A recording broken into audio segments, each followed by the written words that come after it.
Voici ici la deuxième partie donc, de cette leçon numéro 6 sur les planchers et toitures préfabriquées, où ici on va s'attarder à parler des planchers TT qui sont aussi utilisables en éléments de toiture. Donc ici on se retrouve dans la deuxième partie du tableau où on voit donc ici la forme clairement. Pourquoi on appelle ça TT?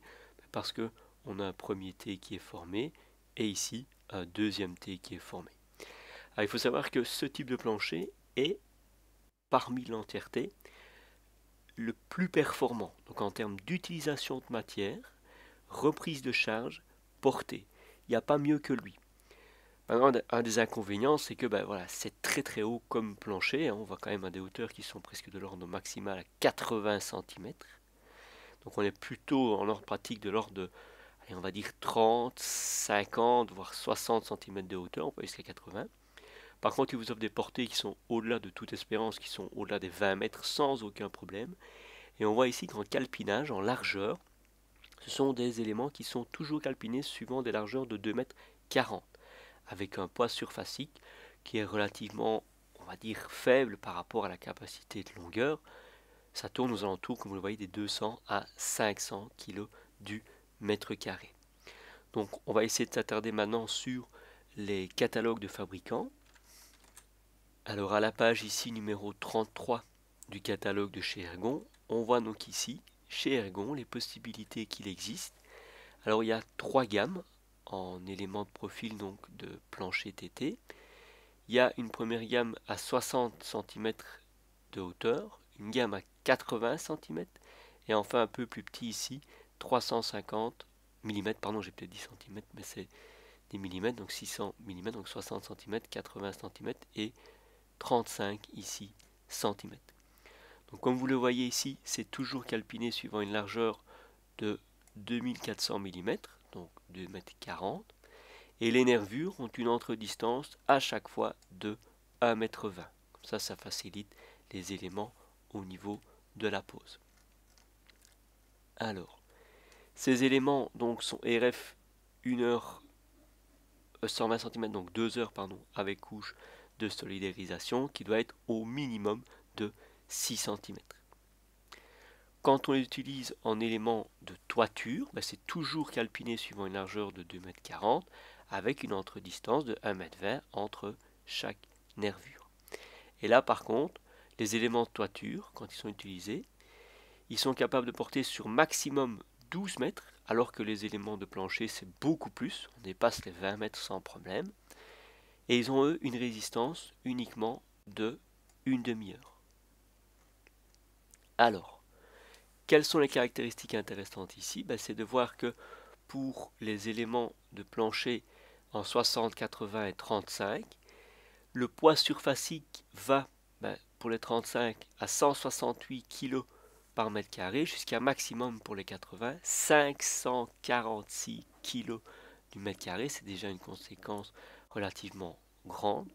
Et alors on voit ici à la dernière colonne le moment maximum résistant de calcul que peut reprendre l'élément de plancher avec une couche de compression de 6 cm. Donc là on le voit dans le tableau. Si je fais un petit zoom pour qu'on voit mieux, ce sera peut-être plus simple. Donc on a ici en bas les portées maximales en mètres. Donc vous voyez, on est déjà avec des portées qui sont quand même un peu plus grandes. Et on a ici, sur la partie verticale, la charge utile admissible en kN par mètre carré. Donc il faut savoir que la charge utile admissible, c'est la somme de toutes les charges qui s'appliquent sur l'élément de plancher, sauf le poids propre. Et là, on voit que, allez, je vais prendre un exemple. Si je veux une surcharge de 700 kg par mètre carré, avec une portée de, je ne sais pas, on va prendre 20 mètres, voilà. On va voir si c'est faisable.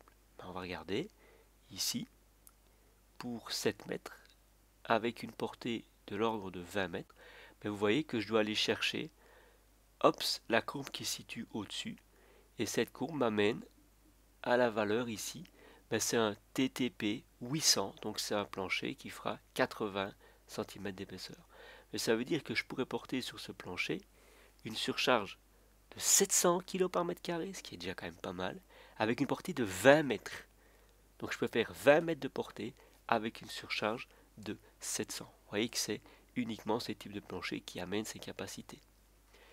Alors, on peut créer toujours ici des notions de réservation, donc des ouvertures, et on vous montre simplement ici, c'est pas comme avec les Audi, on vous montre les dimensions maximales qu'on peut envisager. Et là on voit que on a des valeurs ici maximales de 35 cm d'ouverture en longueur, et forcément en largeur ici même chose. Et ici, même chose, inférieur à 70 cm, ne peut pas aller mettre une ouverture d'1,20 m pour arriver aux nervures, ça c'est strictement impossible. Alors ceci m'intéressait un petit peu quand c'est deux planchers TT qui viennent, un ici et un ici. D'office, comme vous le voyez, on aura ici du néoprène qui interviendra, donc ici et ici, pour améliorer la capacité de contact et la diffusion des efforts de compression du plancher sur la poutre. Et on retrouvera encore ici des armatures sortantes, là et ici, pour pouvoir finaliser finalement le lien entre les deux éléments. Donc on aura encore ici une armature supplémentaire qui viendra être posée dans la couche de compression et qui servira de chaînage longitudinal uniquement. Alors les armatures qui sont ici sont les armatures de chaînage transversal.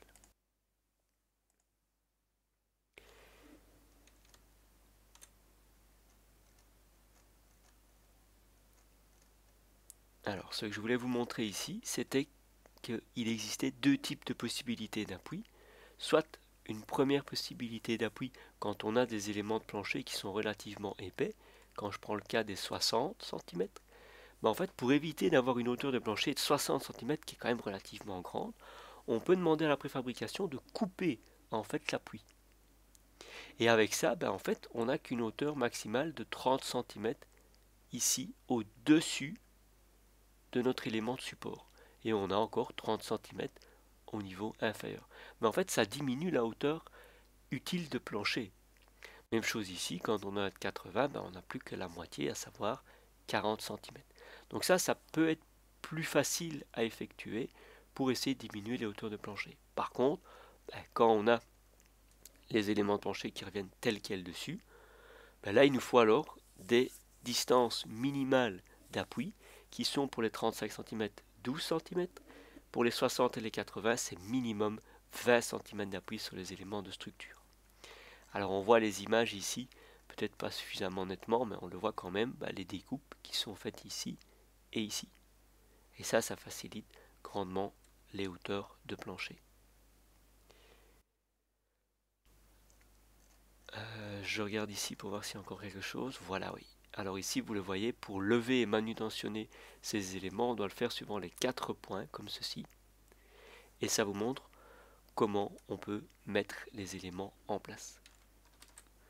Dans le catalogue de chez Willy Nassen, à la page 85, comme vous voyez, ces éléments TT peuvent être parfois choisis comme des éléments de dalle de toiture, ici.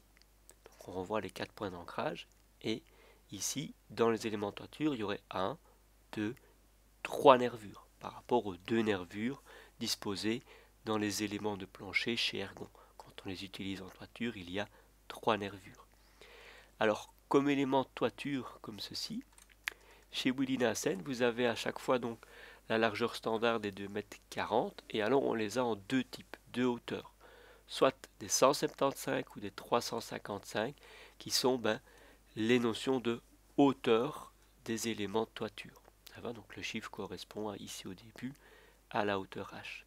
Alors les largeurs d'appui, à chaque fois, ce sera 7 cm minimum pour les 175 et 12 cm pour les 355.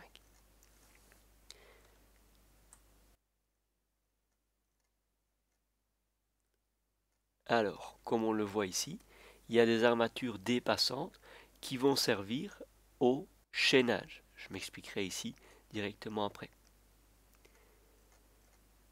Donc voilà comment on produit ces éléments. Donc comme je vous ai montré, c'est des bancs de montage avec à chaque fois les nervures préétablies.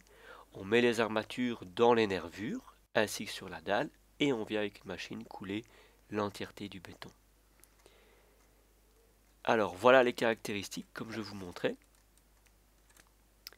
Donc ici, quand on travaille avec des 175, alors le poids de l'élément de toiture, le poids surfacique, on n'est pas très lourd, on est à du 125 kg par mètre carré, ce qui est vraiment pas beaucoup.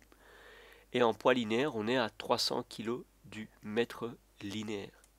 Donc là, on retrouve la hauteur totale 175, avec une nervure de 75, et on voit que la galette même de béton propre, fait 35 mm. C'est vraiment pas grand chose. Donc quand on sait que les 175 mm et les 75 mm sont vraiment des éléments qui sont assez fins. Donc là, même chose, 45 mm qui est l'épaisseur max par rapport à votre élément de toiture. Et quand on est en 355, ben forcément on va être plus lourd, hein, ça il n'y a pas de secret. On va être à 176 kg du mètre carré et à 422 kg du mètre. On retrouve 75 mm en épaisseur minimale de nervure.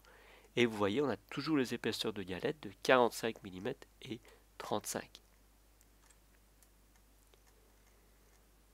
Alors, pour les encres de levage, on retrouve les douilles, que j'ai déjà expliqué dans d'autres leçons. Et on retrouve ici, comme vous voyez, possibilité d'ouverture avec des coupoles. Ça peut toujours se faire. Le petit inconvénient ici, c'est qu'on ne voit pas facilement les notions de longueur maximale en termes de portée pour ces éléments de toiture.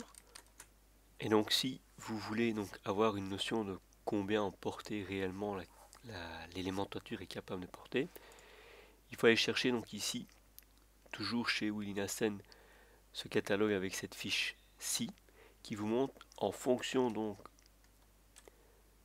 de la longueur propre que vous souhaitez, en fonction de la longueur propre que vous souhaitez, la surcharge en kilonewton par mètre carré admissible. Donc là on voit que pour ces panneaux de toiture, on peut aller à des charges maximales de 120 kg par mètre carré pour les portées maximales de 12 mètres. Après, forcément, si on diminue la portée, on peut quasi doubler la capacité de reprise de charge puisqu'on peut monter à 240 kg du mètre carré pour une portée de 10 mètres. Ça va? Donc ceci clôture votre leçon numéro 6 sur les éléments TT.